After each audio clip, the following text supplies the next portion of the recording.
Bonjour, bienvenue aux Chroniques Santé de la clinique CMIE. Donc, je suis aujourd'hui avec Catherine Gagnon, donc, qui est coach de santé, énergie, vitalité et spécialiste en la maladie de Lyme. Donc, bienvenue. Merci. Donc, aujourd'hui, notre sujet consiste à tourner autour des probiotiques. Donc, en fait, Catherine, explique-moi un peu à quoi ça sert les probiotiques. Ah, oui, on en entend beaucoup parler, les probiotiques. En fait, les probiotiques, c'est des bactéries. Hein? C'est des bonnes bactéries qu'on veut ajouter à notre intestin.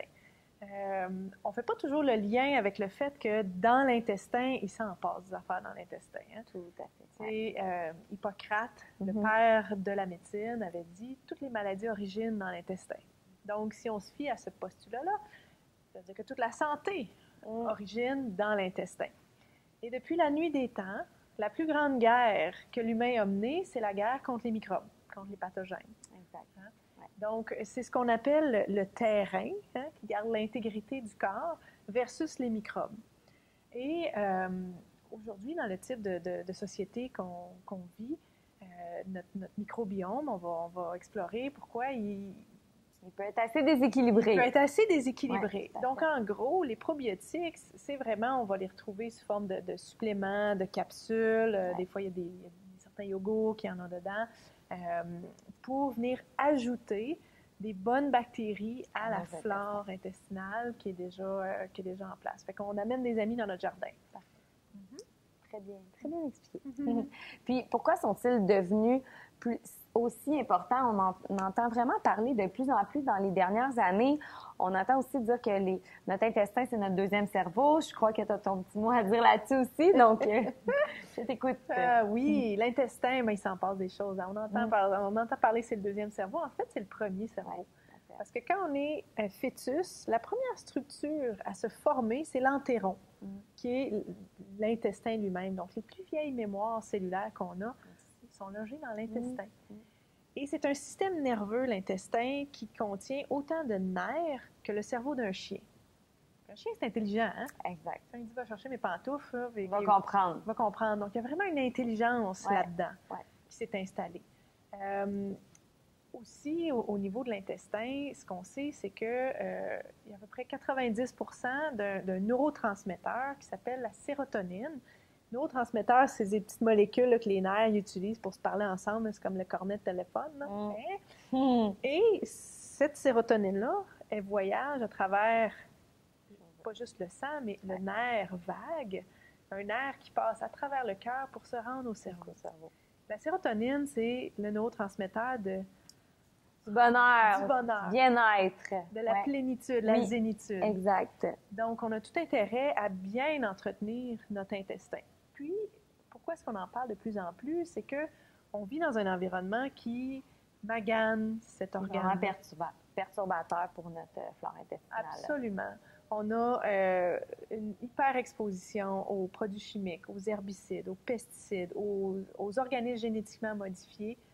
Donc, c'est toutes des molécules qu'on mange, que notre corps n'est pas fait pour digérer ces choses-là, puis ça l'endommage la paroi de l'intestin. Exactement. Sans oublier les antibiotiques, les médicaments, pilules contraceptives, le manque de sommeil, tout peut vraiment affecter énormément notre production, la surconsommation de sucre, parce qu'on sait que nos bactéries se nourrissent de sucre, donc autant nos bonnes que nos mauvaises. Donc, c'est sûr et certain qu'il peut y avoir plus de fermentation aussi à ce niveau-là. Donc, c'est vraiment... Absolument. Puis, tu as mentionné les antibiotiques, les viandes élevées conventionnellement, pour pas que les animaux soient malades, ils reçoivent des antibiotiques. Les hormones, on les mange, ces antibiotiques-là. Puis, c'est des antibiotiques qui sont non sélectifs. Fait qu'ils, ils viennent, puis ils tuent des bonnes, des mauvaises bactéries.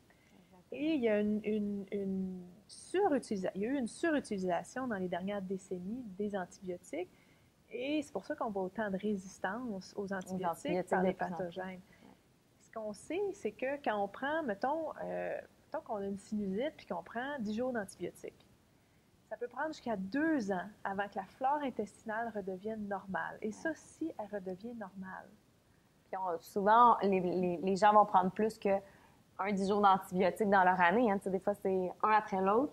Donc, il faut dire que exactement les médicaments, les antibiotiques vont détruire énormément notre flore intestinale. Donc, c'est important d'en prendre soin le plus Non possible. seulement ça, on dit que la recherche a démontré qu'un traitement d'antibiotiques dans une année augmente les risques de cancer plus tard. C'est vraiment pas bénin, les antibiotiques. D'où la nécessité, quand soit un médecin prescrit des antibiotiques ou que vous êtes un patient, vous recevez des antibiotiques, allez-vous chercher des probiotiques pour remplacer la flore intestinale. Pendant le traitement, on veut mettre en place une levure. Donc, on veut mettre en place un S. boulardii pour éviter la diarrhée associée avec les antibiotiques. Et après le traitement d'antibiotiques, on y va avec une multisouche pour refaire un peu la famille là, de bonnes bactéries. La famille de bonnes bactéries. Ouais. Puis aussi, important de mentionner, si vous prenez un probiotique, de ne pas le prendre en même temps que votre antibiotique. Idéalement, espacer un petit peu de temps. Et la notion de microbiome est connue depuis longtemps. Mais qu'est-ce que c'est exactement, puis pourquoi on s'en intéresse autant maintenant? Le microbiome, c'est une entité fascinante. On sait que l'humain a 25 000 gènes. Puis, ça fait pas longtemps que les chercheurs ont réussi à séquencer le génome du microbiome. Fait que le microbiome, en fait, il y a 3,3 millions de différents gènes. Juste dans l'intestin, juste dans les bactéries, c'est 130 fois plus que nos gènes humains. Donc, le microbiome, c'est vraiment constitué maintenant, on y réfère comme un organe en soi. Ça peut peser jusqu'à 5 livres de bactéries. On aimerait avoir des bonnes bactéries aussi. On veut avoir des bonnes bactéries. Et pourquoi on en parle de plus en plus, c'est qu'on associe les déséquilibres du microbiome avec toutes sortes de maladies, l'obésité, maladies auto-immunes, certaines démences, troubles de l'humeur, dépression. On parlait de la sérotonine tantôt, qui est le neurotransmetteur du bonheur, du bien-être, de la zénitude, puis qui est produite 90 % dans nos intestins. Donc, c'est sûr que des fois, il y a des liens à faire avec la dépression aussi. Là. Oui. C'est pas de cause à effet. Mais... Exact. Puis, tu sais, ils font beaucoup de recherches en ce moment avec le microbiome. Les chercheurs vont faire excusez l'image mentale, mais des transplantations de selles, mettons, d'une souris obèse vers une souris qui était mince. Et elle ne change pas son alimentation, elle devient obèse. Et si on lui retransplante un microbiome d'une souris qui était mince, elle redevient mince. Ce qui est fascinant. Vraiment, vraiment. Et dans tous ces gènes-là, il y a énormément de communication qui s'opère. Les chercheurs se penchent beaucoup là-dessus, en fait. On prédit que dans quelques années, on va avoir le génome du microbiome du patient dans le dossier médical pour pouvoir cibler les thérapies envers quelque chose qui va fonctionner pour la personne, qu'on va avoir moins d'essais erreurs. Vraiment spécifique pour ce patient-là, donc on va avoir des résultats plus rapides aussi. Exactement. Et le microbiome, comme je l'ai dit, c'est la guerre de la nuit des temps, c'est le terrain, donc tout notre organisme versus les microbes. Donc ça, c'est des microbes, mais c'est nos bonnes bactéries. Exact. Et ce qui est la bonne nouvelle, c'est qu'on a le contrôle sur qui on choisit de mettre d'élire domicile dans notre intestin. Exact. C'est nous qui choisissons ce qu'on mange. Donc ça, c'est vraiment, c'est un beau pouvoir en soi, donc de pouvoir choisir les aliments les plus bénéfiques pour notre corps, pour notre santé, mais aussi pour nos intestins, en fait. Absolument. Puis donc, quels seraient tes conseils pour aider nos amis, les bonnes bactéries, à faire leur travail? Il y a plusieurs choses à faire. C'est sûr que ça passe par une alimentation qui est propre. Des aliments biologiques, des viandes qui ont été élevées sans antibiotiques, sans hormones. De prendre des aliments lactofermentés aussi. Du kéfir, de la choucroute. Moi, j'en fais chez nous de la choucroute, du kombucha aussi. Kombucha, il faut faire attention. Par exemple, les kombucha, des fois, on en ajoute, puis il y a vraiment beaucoup de sucre ajouté dedans. Des fois, ça va être... Le deuxième ingrédient, ça va être du jus de canne à sucre évaporé. Donc là, on n'aide pas nos bonnes bactéries. Au contraire, on les nourrit de sucre. Donc, juste parenthèse pour le kombucha, faire attention à celui qu'on choisit. C'est pour ça que je fais le mien. Le kimchi aussi. Oui, le kimchi, c'est des super bonnes... C'est parce que sont lacto-fermentés, donc c'est plein de bactéries qu'on ingère et qui vont s'installer ici. Pour aider le microbiome, on veut une bonne gestion de stress, parce qu'on sait que le stress, trop de cortisol, ça l'affecte, ça déséquilibre le microbiome.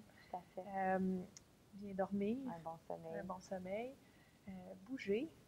Tu sais, dans le fond, là, c'est des choses C'est bien que simples. c'est la base, mais Hein? il y a beaucoup de personnes qui ont de la difficulté avec cette base-là, mais aussi, c'est d'y aller une étape à la fois, des fois, de pas tout changer nos habitudes en même temps, mais une habitude à la fois, on s'enligne vers une santé la plus optimale possible et aussi d'intégrer des capsules de probiotiques aussi. Ça peut vraiment aider. Ça peut vraiment faire la différence, ne serait-ce que pour des gens qui passent l'hiver avec le rhume, d'intégrer de la vitamine D et du probiotique, une multisouche. Ça peut faire toute la différence entre 10 rhumes puis un. Pour renforcer le système immunitaire. Renforcer le système immunitaire. Parce qu'on sait que 80% du système immunitaire se ramasse dans le microbiome. Puis ce qui est intéressant aussi, c'est que, tu sais, l'intestin, là, c'est tellement une paroi qui est mince. Et quand on mange quelque chose, c'est le monde extérieur qu'on rentre en nous. Donc, on est à une cellule près du monde extérieur. Tout à fait. C'est mince comme une feuille de papier, hein, la paroi intestinale. Donc, si on consomme des aliments qui sont super irritants, ben là, on peut se retrouver justement avec un intestin poreux, hein, qu'on entend parler de plus en plus. Et là, à ce moment-là, ça peut engendrer des réactions immunitaires. Donc, un microbiome en santé va protéger sa paroi. Exact. Pour éviter que les envahisseurs de l'extérieur viennent nous causer des dommages. Alors, aimons notre microbiome. Oui, aimons notre microbiome. Merci beaucoup, Catherine. Merci, Joëlle. À bientôt. À bientôt.